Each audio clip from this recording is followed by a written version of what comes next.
Good morning, good afternoon, and good evening, my precious pack, and welcome back once more to VEGA Conflict. Let's do a quick rundown of the Defection event's prize list, and then we'll showcase the top prizes in combat. So, what do we have?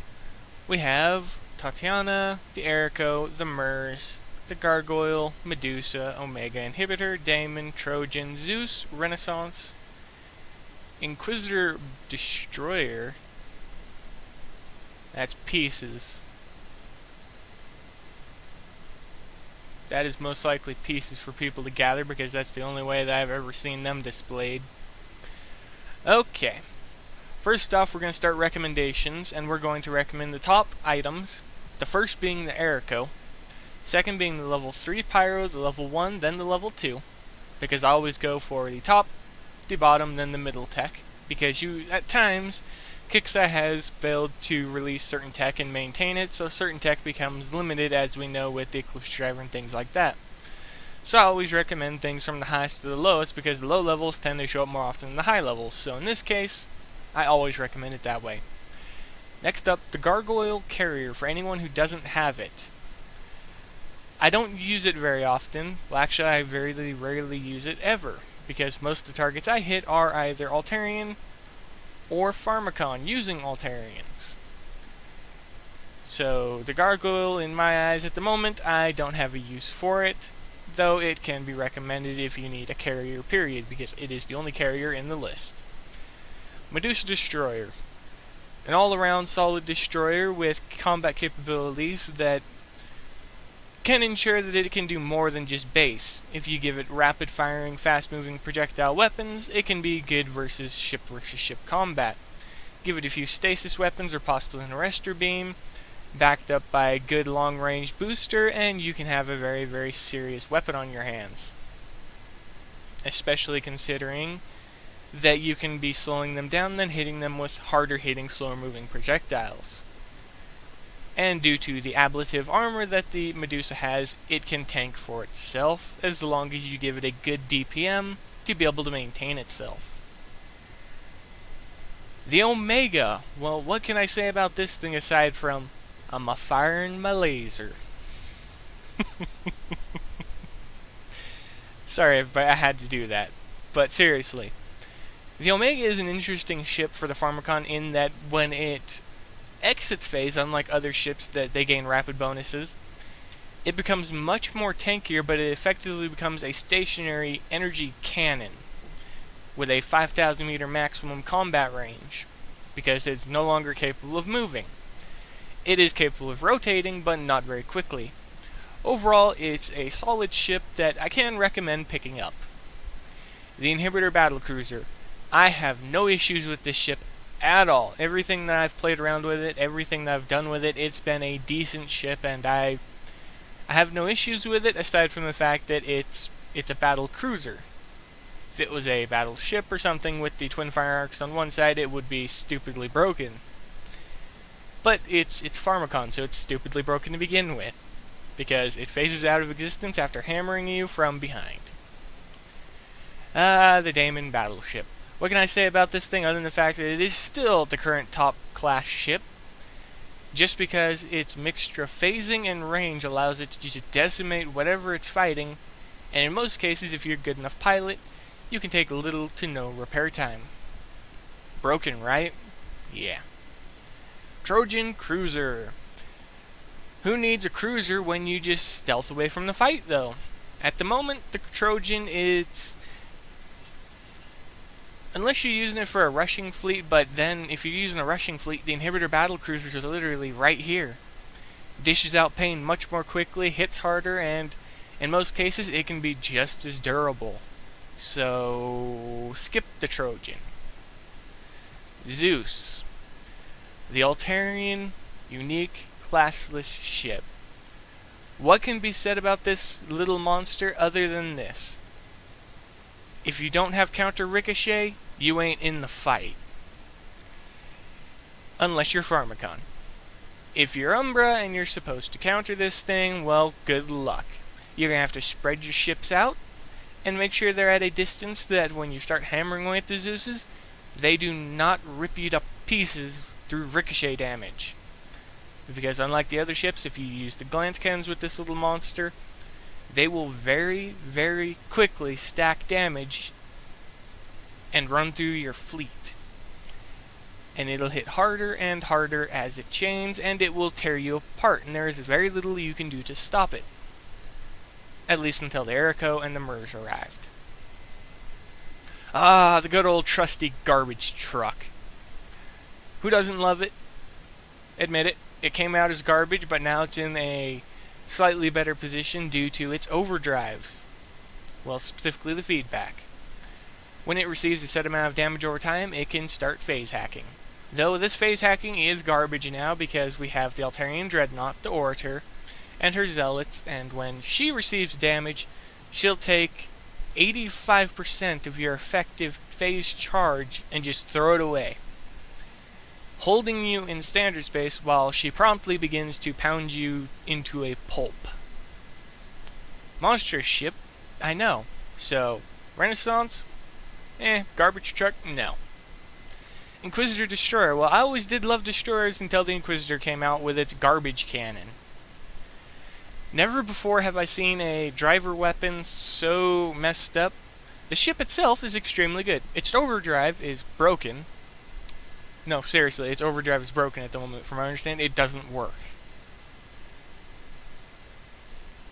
And at the moment, I can recommend you pick the ship up because it at least has the same major entertaining values as the Medusa. However, it just isn't as durable because it relies on a shell, and as we all know, shells are garbage because they can be destroyed in a matter of seconds.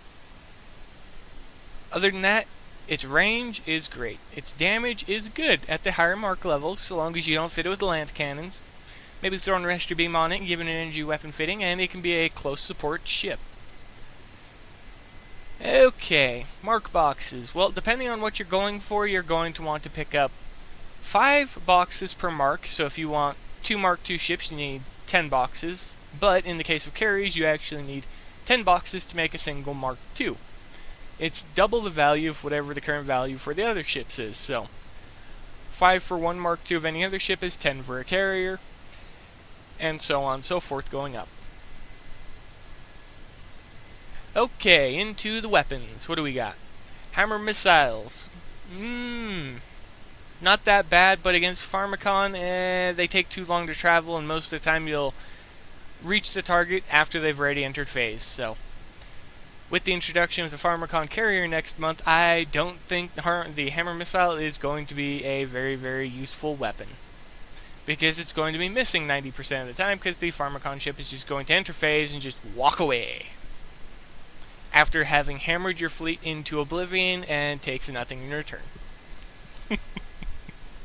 No, but seriously, against NPC targets, the hammer missile is... wow, talk about whistling. But the hammer missile is useful against them due to its partial homing capacity, and I do mean partial. It cannot home right into the target because it has such a low rotation speed whilst moving that at times you'll miss even some slower moving targets like a destroyer. While the destroyer shoots you with 7,600 plus meters of range, you hardly outrange it. But overall, the weapon is decent, better than the Cyclotron because it cannot be interrupted due to disruption effects and things like that. So I would recommend picking up 6 level 1s just to have them so if you ever need them. The Atomic Driver. Honestly, due to the weapon speed, I never recommend it. So on to the next one. Okay. The Triassic Vulcan 3. 1 and 2. And this one I can't recommend because I have picked it up, and the first thing that I can say is it's like a Psy missile. It is literally like a Psy missile. The only difference is it has a tighter spread, but it's a different damage type. That's it. It's, by all intents and purposes, just a kinetic Psy missile. The Tick Cannon. I cannot hate this weapon no matter what I do, because no matter what ship I equip it on, I'm always having fun with it. So, recommended level 1, level 3, level 1, then level 2. Binary Torpedo is a must if you're going to pick up the Daemon, because it is going to be your go-to for damage dealing. Prime Vulcan. In this case, I can't really recommend it. It does hit hard. It does extremely well. But overall, when I was using it compared to the weapon with spread, its damage... At times, its damage just felt lacking, especially against clustered targets, because the only way you do damage to them is if they're in a line, and that very rarely happens. And you get more out of the Shreyadik than you actually would out of the Prime Vulcan, so we're going to skip over that. We're definitely going to skip over the Lance Cannon, because, as I said, that thing is garbage, no matter how I see it. It is essentially a Vulcan, but with slower projectile speed, less damage. That's about it. That's really all that it has going for it. Okay. Thermionic Filament. Honestly, I actually haven't picked it up because I missed out on it last event, so I'm most definitely going to pick it up because it actually boosts Vulcan weapons. It boosts their weapon speed and their projectile range. And honestly, that would make the Tragic more like a Psy Missile, because the Psy Missile actually has a better projectile range, and if you use the two together, you would have a fairly interesting combination, especially if you use something to boost the weapon range, the weapon speed of the Psy Missile. So I'd recommend picking up the level 1 and level 2 of the Thermionic Filament.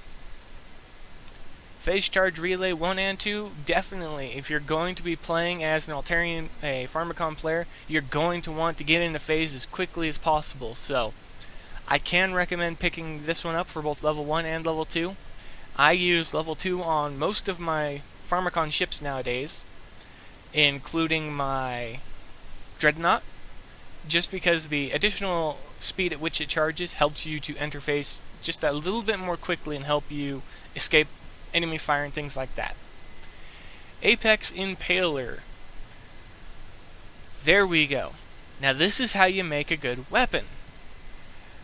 And this is one I can recommend because I have been using it. And now, we're not going to pair it with the Atomic Driver, and this is the reason I didn't recommend the Atomic Driver. If you're going to use a build like this, then you're going to have to pick it up because you're going to have to be able to build the Blight version of the Atomic Drivers to make this work. But essentially what I have is I have a small handful of Medusa Destroyers equipped with Apex Impaler 2. Quite a few of them actually. More than I'd like to admit. But it is, in all intents and purposes, a boost to them, though they still don't have the weapon speed. If you apply a stasis weapon, such as an Arrestor Beam, and you attach a beam capacitor, you can very easily stasis enemies and hammer them into oblivion with these ships.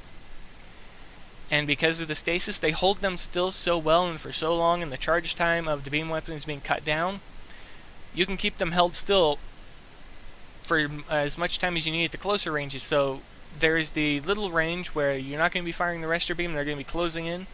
But after they get within range, you're going to be firing everything you have on them, and you're going to be holding them still. And on top of that, there is also the other portion of the build, which actually involves... I can't even remember the name of the special now, but it's essentially the Blight version of the explosive weapon speed and AoE booster. I can't remember the name of it right now, but I have it on my Behemoth, my Ogres, and 2 of the 6 or 7 destroyers that I have that I'm currently working on building. And the reason I have it is because their ablative regeneration is so impressive when you introduce them to a weapon like the Nova Missile, because the initial explosion will give them a little bit of regen, but it's the secondary explosions, those 5 clusters, that you want to hit the enemy, because 1, it'll be stripping the enemy of any effective defense, armor, or running them into the grave. you'll be gaining the AoE and you'll be regenning because it's also blight damage, so your ablative recovery is going to be increased. Okay, Sunder Thrusters. Normally, I cannot recommend this, but lately I've actually been using it in conjunction with the Magnetic Collar, and I have to say I've been loving it because the increase in the ship's forward speed and the rotation speed with no negative effect to their strafe speed, it just feels so great. And I have it equipped on currently 2 ogres and a single Medusa, and I'm working on refitting the others. And one thing I'd like to recommend for Kickside during the next event, get magnetic collars out again, because magnetic collars and Sunder Thrusters, they go hand in hand together, especially with the new ship, especially with the Aerico. It is such a... I have it equipped on just one ship right now, and mixed with its strafe speed and the top speed, you could have it moving full speed before it even brings itself in the direction that it needs to be. Well, mostly, because after this you'll actually be increasing the forward speed to be faster than the strafe speed, but you get the point. It's a good combination for the ship, and no drawback to its strafe, which is godlike. Okay, note armor. Well, if you're going to be playing with Pharmacon, you're going to want armor, naturally. Ablative, if you're going to be playing with Umbra ships, you're going to want their ablative armor, because it is armor that even if it reaches an absolute 0, it can be returned by simply doing damage, because it's draining the broken plates and pulling them away from ships and using them as effective armor, a blanket, essentially, over your own ship. Thonian armor. It is the armor that belongs under the... Well, it's the standard armor for the Umbra, and it actually adds to your ablative regen when your damage value is met, and the damage value is calculated via this one. And you'll need to do ablative recovery. You'll get 75 ablative health back per 25 damage dealt, and if you're using blight weapons, you'll get an additional 15. So in total, you'd get 90 for every 25 you do, and if you destroy a ship, you'll return 5% of the total value of a ship, of a ship's ablative. So let's say you have 1,000, you destroy one, you'll get 50 back. No, you'd get 50 back. But that's essentially how that works. Okay. Pharmacon again. Alright. Level 3, Level 1, and Level 2 of the deflector screen. And this one I can recommend partially because majorly the counter to Umbra is going to be fast-moving kinetic weapons, because they're about the only thing you can easily outrange most Umbra builds with currently, at least until a carrier is introduced. Then it's going to be a matter of they can do whatever they want, you can't stop them. All hell Pharmacon. Okay, deflector shell. Well, this one's a tough one because at the same time, most Pharmacon builds for PvP against Altarians will use bypass weapons to just directly tear apart the ships. But due to the negative drawbacks of taking 25% increased damage from everything else and the recharge delay on the shield, so it's not regenerating constantly, it's a toss of the coin. In some cases, it may save you. In other cases, it may be what dooms you. So, Level 3, Level 1, and Level 2, if you think you can use it, if you think it will be useful. In most PvE targets I know of, there are very few, if not any, ships that use kinetic weapons unless they are destroyers, and even then the destroyers' kinetic weapons move so slow you can just dodge them, so it's mostly irrelevant. Apparently I can't speak now. Deflector Resonant Armor 3. I can recommend this because as they're bypassing you, you'll at least be able to have the resistance to the damage type they're bypassing, so you can at least tank a little bit under your shields while you're dying. Kinetic Siphon, well, I can't recommend it. I can recommend Explosive or Energy, but I can't recommend the Kinetic Siphon, mainly because, again, most weapons we use, they don't deal enough damage to the screens of the Pharmacon for the damage to bypass, and most of the times you're not going to be fighting, unless you're doing specifically PvP, in which case then this would be more than acceptable, but most of us will be doing PvE fittings, and most targets we fight, they're either going to be doing damage-specific types for factions, so Alien, Blight, or Plasma, and that means the Kinetic Siphon is irrelevant. Or you're going to be PvPing, in which case then you're going to want it because you're going to be going up against Altarian ships, and to counter them, you just simply bypass their shielding, which is extremely easy. Kinetic Weapon Disruptor for the Umbra. Yeah, no, they don't need it. Okay, Kinetic Echo Resistor, don't need it, unless you're doing certain builds, but I mean, no kinetic weapons I know of right now actually chain through you, so that doesn't really make sense. Kinetic Pierce, that one at least makes sense because some kinetic weapons do pierce and drop AoE. So in this case, I can recommend the Kinetic Pierce, just because it would be able to help resist a little bit of the pierce that's going to be punching through the ship and continuing onwards, so you could potentially stop it with that one ship. And Kinetic Stasis Resistor, well, if the stasis resistance was better, I could recommend it, but that 15% is utter trash. On to the next prize. Golden Event Prize Box. What do we got? As always, we have Axis Technology and credits. So, for anyone who is currently able to do the event with your Xeno Division ships for some reason, most definitely go after the Gold Event Prize Box before you think of doing anything else, because it will help you get that first step into the Axis tier, and the difference in power between the Xeno Division and the Axis, it's like night and day. Axis is just so much better, and they introduce you to the harmonic benefits. And harmonic benefits, they're one of the things that a few people still build around even now in the current tier, which is tier 7. As for their weapons, well, it all depends on what you get as to what you would equip on them. Silver Prize Box.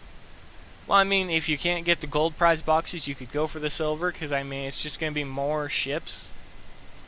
But always go for the golden. And finally, the best ones yet, the time tokens. Due to the price and the relatively good payout of most targets, if you can do the targets, I can recommend the time tokens. Because you're going to be building the Axis ships, refitting them, and using the crafting tokens fairly regularly, and the fact that they're all one-day time tokens, you can get 6 days worth of them. You could effectively build the majority of a fleet with that. Or at least 2 well-fitted ships. It just depends. And last but not least, the resources if you need them. And now, as I said, we're going to go ahead and go take a little walk over into the Axis sector, and I'm going to showcase the Aericos, because they are actually pretty interesting. The Myrs that they spawn are a great distraction, as you're going to see, and the target we're going to be going after is Deltarian Marquis 99. I'll bring y'all back in just a minute. Welcome to the Marquis target, everybody. First off, switch the little spawners into offensive, because if not, you're going to be failing with them, because they just don't have the range they could normally. And as you're going to see, the Myrs are a great distraction and make excellent tanks while other ships deal damage. And the AoE that they give can help strip away shields. However, the blight weapons they use are even better.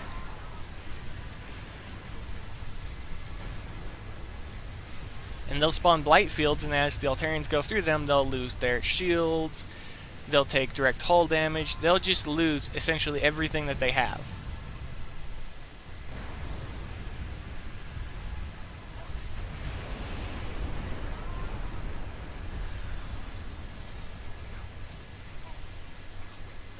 And just try and keep the Aericos back a bit, because the current fitting I'm using, they don't have any weapons, and they have no ablative. They just have armor. That's it. They literally only have the armor bonus because of the fleet commander, though. And the main goal isn't even that. You want to be dropping suicide ships constantly. That's it. That's all there is to the Myrs. And that's it, everybody. Thus far, I've had an interesting time with spawn ships, but I'll actually talk about them in general in a different video. This one's run on for long enough. Time to end it. As you can see, the Myrs can act as tanks, as well as area damage, and especially area denial. So, using them in conjunction with certain fleets, it's going to be interesting the tactics that come from this, along with using the Orator and her Zealots, along with other fleets. Because again, the tactics that are being opened up by giving us spawn ships, and the repair reductions we can see by utilizing these mini ships, it's impressive. And that's going to be it, everybody. If you have any suggestions or anything like that, go ahead and say so in the comments below. If you have any questions, feel free to ask. If you have any questions about the fittings I use, feel free to ask. You can also ask me through the Discord that I run. And most of the time I'll just show you what the fitting is in screenshots and things like that. And that's about it. If you have any suggestions for potential builds you may want to see, such as what I did a while back with the Glance Cannon Bastion, utilizing the Celestial Optics 3 and the Glance Cannon to just be a long-ranged, heavy AoE dealer, feel free to say so. If you have any questions, anything, basically, if you just want to say hi, feel free to say hi below as well. But that's going to be it, everybody.